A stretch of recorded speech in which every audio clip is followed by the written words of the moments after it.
Khamenei সম্পর্কে মুখ সামলে কথা বলতে ট্রাম্পকে হুঁশিয়ারি ইরানের। গাজায় 1 সপ্তাহের মধ্যে যুদ্ধবিরতির ঘোষণা কিভাবে হবে? এবার সাইপ্রাস দখলে পায় তারা ইসরায়েলের। দেশটিতে বহু জমি কিনেছে ইসরায়েলিরা। ফিলিস্তিনিদের মতো হবে কি ইউরোপের দেশটি? 18 জনকে চোখের সামনে ভাসিয়ে নিয়ে গেল হঠাৎ বন্যার তীব্র স্রোত। কেন কেউ উদ্ধার করতে পারেনি? এর দায় কার? আসসালামু আলাইকুম, দেখছিলেন বাংলাভিশন ওয়ার্ল্ড নিউজ হেডলাইন। এবারে বিস্তারিত। ইরানের সর্বোচ্চ ধর্মীয় নেতা আয়াতুল্লাহ আলী খামেনিকে নিয়ে মুখ সামলে কথা বলতে মার্কিন প্রেসিডেন্ট ডোনাল্ড ট্রাম্পকে হুঁশিয়ার করে দিয়েছেন তেহরান। খামেনি প্রসঙ্গে ট্রাম্পের অশোভন মন্তব্যের তীব্র প্রতিবাদ ও ক্ষোভ জানিয়ে ইরানের পররাষ্ট্রমন্ত্রী আব্বাস আরগোচি সাফ জানিয়ে দেন, পরমাণু ইস্যুতে আলোচনায় বসতে হলে আমেরিকাকে প্রথমেই আপত্তিকর আচরণ বন্ধ করতে হবে। ইরান কারো হুমকি বা অপমান বরদাস্ত করে না বলেও সতর্ক করে দিয়েছেন তিনি। আয়াতুল্লাহ আলী খামেনিকে নিয়ে কি বলেছিলেন ট্রাম্প? কেন এত ক্ষেপে গেল ইরান? ডেস্ক রিপোর্টে বিস্তারিত জানাচ্ছেন হিজল জোবায়ের। সর্বোচ্চ নেতা আয়াতুল্লাহ আলী খামেনিকে নিয়ে মার্কিন প্রেসিডেন্ট ডোনাল্ড ট্রাম্পের করা অশোভন মন্তব্যের বিরুদ্ধে তীব্র প্রতিক্রিয়া জানিয়েছে ইরান। সর্বোচ্চ নেতাকে নিয়ে কোনো প্রকার অসম্মানজনক বক্তব্য ইরান বরদাস্ত করবে না বলে কড়া সতর্কবার্তা দিয়েছেন দেশটির পররাষ্ট্রমন্ত্রী আব্বাস আরাকচি। সম্প্রতি নিজের সামাজিক মাধ্যম ট্রুথ সোশ্যালে এক পোস্টে খামেনির ইসরায়েল ও যুক্তরাষ্ট্রের বিরুদ্ধে যুদ্ধে জয়ের দাবি নাকচ করে দিয়ে তাকে মিথ্যাবাদী বলে উল্লেখ করেন ট্রাম্প। শুধু তাই নয়, কুৎসিত ও অসম্মানজনক এক মৃত্যুদশায় পড়া থেকে ট্রাম্প ৮৬ বছর বয়সী খামেনিকে বাঁচিয়ে দিয়েছেন বলেও দাবি করেন। ট্রাম্পের আপত্তিকর ওই বক্তব্যের পরপরই ইরানের পররাষ্ট্রমন্ত্রীর দিক থেকে এর কড়া প্রতিক্রিয়া এলো। সামাজিক মাধ্যম এক্সে এক পোস্টে আরাকচি সর্বোচ্চ নেতা প্রসঙ্গে ট্রাম্পকে মুখ সামলে কথা বলার জন্য সতর্কতা জানান। অন্যথায় তার পরিণতি ভালো হবে না বলেও হুঁশিয়ারি দেন তিনি।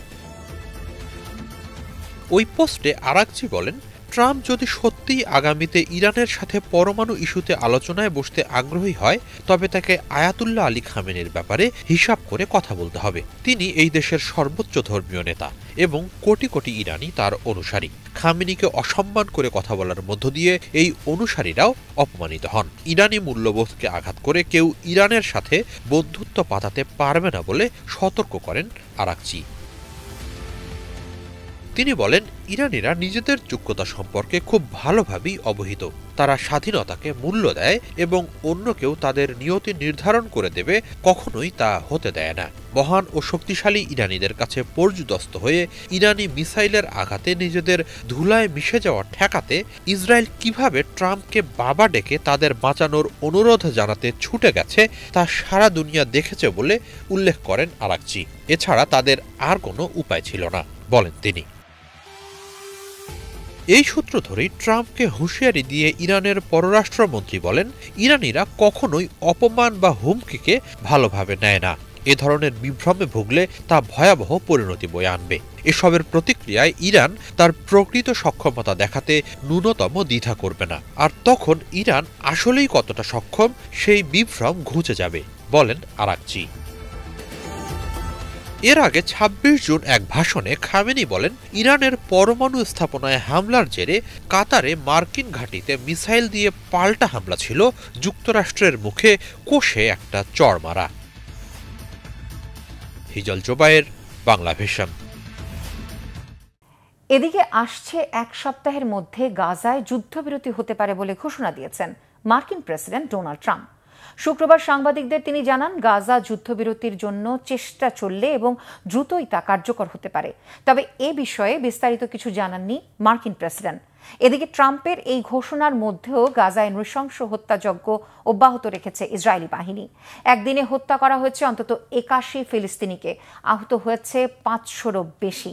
শনিবার সকাল থেকেই খান ইউনুস সহ গাজার বিভিন্ন শহরে বোমা হামলা চালাচ্ছে নেতানিয়াহু বাহিনী। এর মধ্যে ভূখণ্ডটির তুফায় শিশুসহ হত্যা করা হয়েছে ১১ ফিলিস্তিনিকে। উত্তরের শহরগুলোতে ইসরায়েলি বাহিনীর হাতে প্রাণ হারিয়েছে আরও ২৩ জন। রাফায় ত্রাণ নিতে গিয়ে ইসরায়েলি বন্দুকের গুলিতে নিহত হয়েছে ৬ ফিলিস্তিনি ত্রাণ প্রার্থী।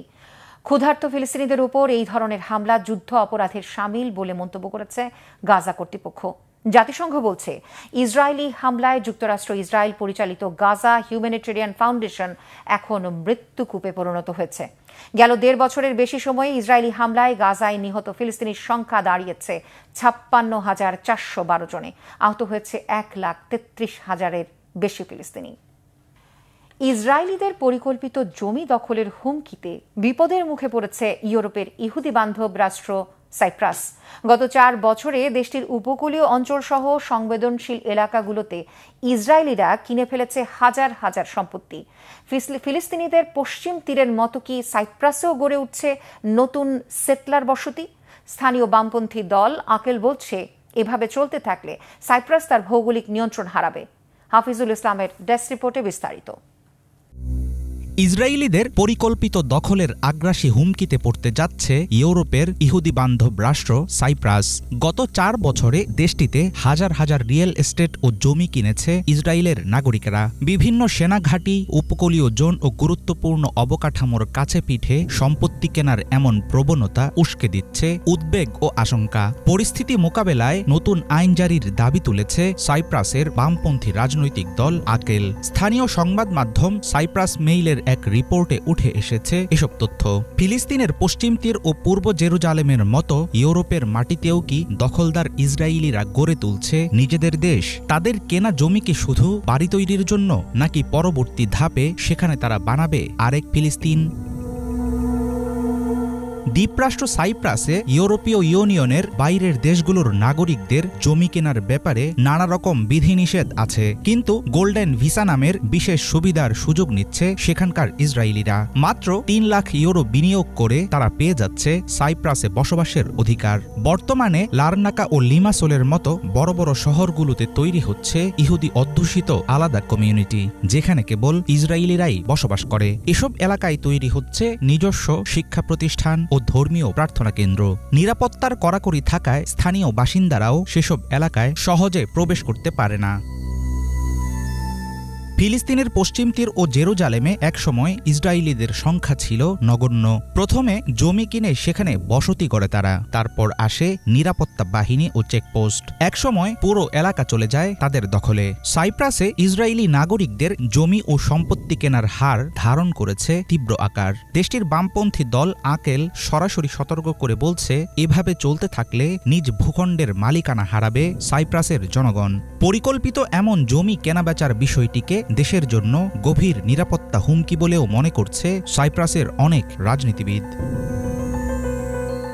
দ্বিতীয় বিশ্বযুদ্ধের সময় থেকে হাজারো ইহুদি শরণার্থীর আশ্রয়স্থল ছিল ইউরোপের ছোট্ট দ্বীপরাষ্ট্র সাইপ্রাস।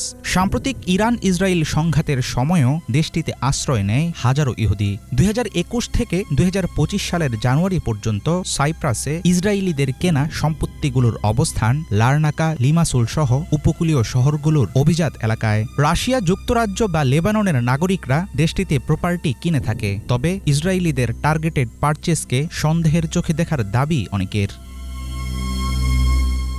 বিদেশি নাগরিকেরা স্পেন, ইতালি বা জার্মানি সহ ইউরোপের নানা দেশে সরকার নির্ধারিত পরিমাণের চাইতে বেশি জমি কিনতে পারে না, কিন্তু সাইপ্রাস এখনও নীতিগতভাবে দুর্বল। সম্প্রতি দেশটির গোল্ডেন ভিসা কঠোর করা এবং ইউরোপীয় ইউনিয়নের বাইরের কোনো রাষ্ট্রের নাগরিকদের জন্য সম্পত্তি কেনার বিষয়টি কঠোরভাবে নিয়ন্ত্রণে পার্লামেন্টে বিল উঠিয়েছে আকেল পার্টি। তাদের দাবি, জাতীয় নিরাপত্তার জন্য স্পর্শকাতর অঞ্চলগুলোর আশেপাশেই সম্পত্তি কিনছে ইসরায়েলিরা। এমন পরিস্থিতি রাজনীতিবিদ ও সমালোচকদের প্রশ্ন, ধাপে ধাপে জমি কেনার মধ্য দিয়ে আগামীতে ইসরায়েলিদের হাতেই কি চলে যাবে সাইপ্রাসের একাংশের নিয়ন্ত্রণ? হাফিজুল ইসলাম, বাংলা ভিশন। হঠাৎ সৃষ্ট বন্যার তীব্র স্রোত ভাসিয়ে নিয়ে গেল পিকনিকে যাওয়া 18 পর্যটককে। শুক্রবার সকালে পাকিস্তানের খাইবার পাখতুনখোয়া প্রদেশের সোয়াত নদীর তীরে সকালের নাস্তা শেষে ছবি তুলছিল পর্যটকরা। হঠাৎ পাহাড় থেকে আসা পানির স্রোতে সেখানেই আটকে পড়েন তারা। 2 ঘন্টা আর্তনাদ ও চিৎকারেও শেষ রক্ষা হয়নি। প্রশ্ন উঠেছে, কেন এত দীর্ঘ সময়ও তাদের বাঁচানো গেল না? কেন স্থানীয়রা আগে থেকে জানালেও পর্যটকদের সাবধান করা হয়নি? এর দায় কার, স্থানীয়দের নাকি প্রশাসনের? শহীদ আরাফাতের ডেস্ক রিপোর্ট।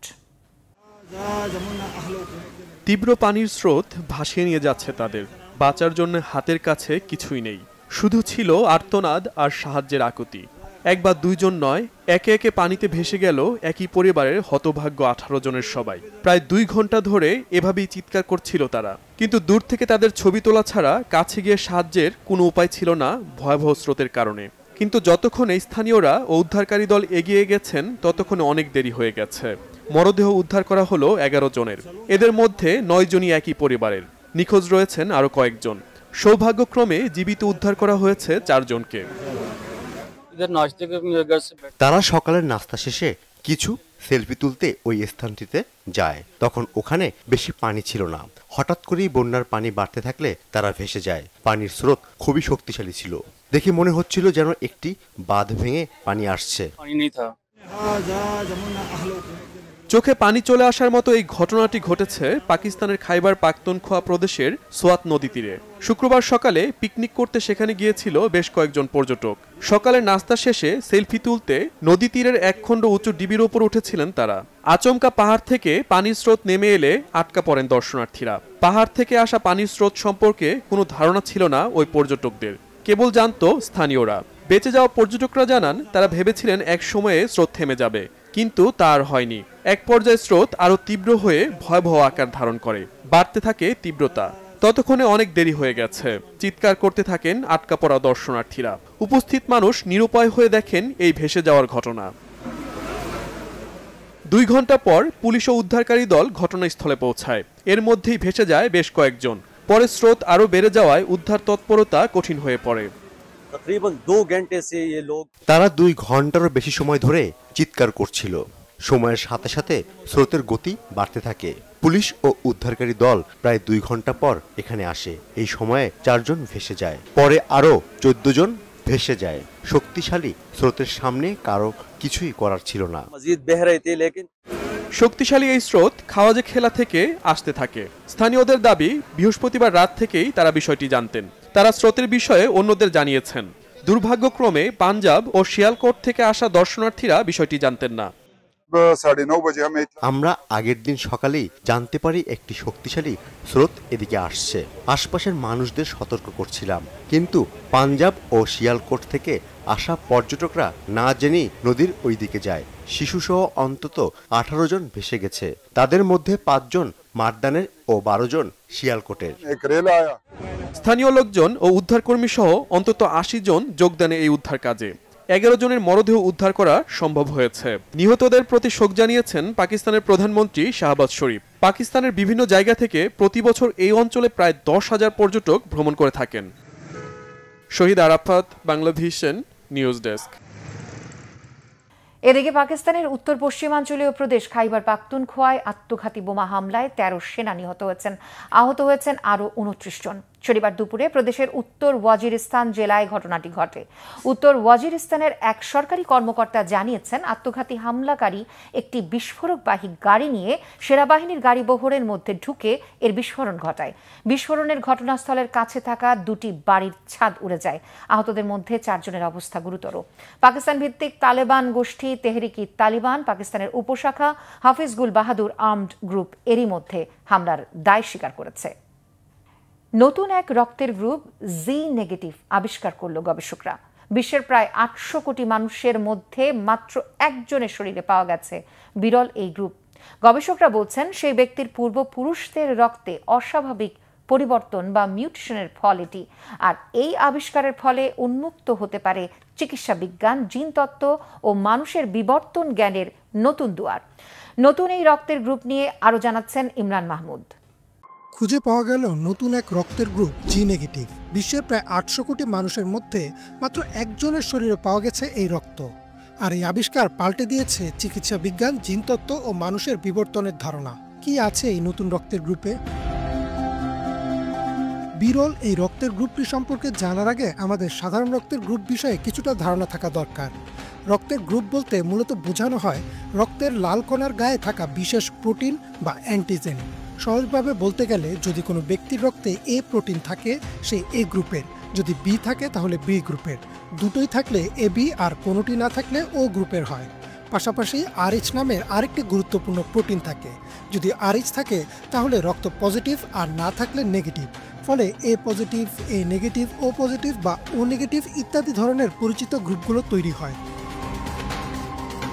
কিন্তু বিজ্ঞানীরা সম্প্রতি এমন এক রক্তের গ্রুপ খুঁজে পেয়েছেন যা অতীতে কখনো চিহ্নিত হয়নি। লাইফ সায়েন্স, পপুলার মেকানিক্স বা সায়েন্স অ্যালার্টের মতো একাধিক বিজ্ঞান ভিত্তিক সংস্থার প্রতিবেদন অনুযায়ী এই গ্রুপের নাম রাখা হয়েছে গুয়াডা নেগেটিভ। তবে অনানুষ্ঠানিকভাবে বিভিন্ন গণমাধ্যমের সংক্ষেপে একে জি নেগেটিভ ডাকা হচ্ছে। এই নামের পেছনে একটি স্থানীয় ইতিহাস রয়েছে। ফ্রান্সে বসবাসরত যে মহিলার শরীরে এই রক্ত পাওয়া গেছে তিনি ক্যারিবিয়ান অঞ্চলের গুয়াডেলু দ্বীপ থেকে আসা। সেখানকার স্থানীয় নাম গুয়াডা, আর তা থেকেই এই গ্রুপের নাম দেওয়া হয়েছে। এই নারী যখন চিকিৎসার জন্য হাসপাতালে যান তখন তার রক্তের গ্রুপ পরীক্ষা করতে গিয়ে চিকিৎসকরা দেখেন তার রক্ত প্রচলিত কোনো গ্রুপের সাথে মিলে না। এমনকি যেসব বিরল উপগ্রুপ বা রেয়ার সাবটাইপস আগে শনাক্ত হয়েছে তার সাথেও মিল খুঁজে পাওয়া যায়নি। পরবর্তীতে বিশেষায়িত পরীক্ষাগারে বিশ্লেষণ করে দেখা যায় তার রক্তের কোষে RH-T এবং HRS নামে দুটি অ্যান্টিজেনের একদম ভিন্ন রূপ আছে। এই বৈশিষ্ট্য তাকে করে তুলেছে সম্পূর্ণ অদ্বিতীয়। তার রক্ত কেবল তার শরীরেই কাজ করবে, বিশ্বের আর কারো সাথে মিলবে না। বিজ্ঞানীরা মনে করেন এই অদ্ভুত বৈশিষ্ট্য জন্মগত। তার পূর্বপুরুষদের মধ্যে কারো জিনে বিরল রূপান্তর বা মিউটেশনের কারণে এই রক্তের ধরন এসেছে। ইকোনমিক টাইমসের একটি রিপোর্টে বলা হয়েছে এই ধরনের রক্তকে বলা যায় আলট্রা রেয়ার ব্লাড গ্রুপ। বিশ্বে এই ধরনের একক ব্যক্তি কখনো রক্তদান করলে সেই রক্ত সংরক্ষণ করে রাখাই একমাত্র ভরসা। যদি তার জীবনে কখনো রক্ত প্রয়োজন হয় কোনো ডোনার পাওয়ার সম্ভাবনা নেই বললেই চলে। তাই তার চিকিৎসা ব্যবস্থায় বাড়তি সতর্কতা প্রয়োজন। রক্তের গ্রুপ জানা থাকা কেন গুরুত্বপূর্ণ তা এই ঘটনায় প্রমাণ করে। ধরুন একজন মানুষের রক্তে কোনো অ্যান্টিজেন নেই, অথচ তাকে এমন রক্ত দেয়া হলো যেখানে অ্যান্টিজেন আছে।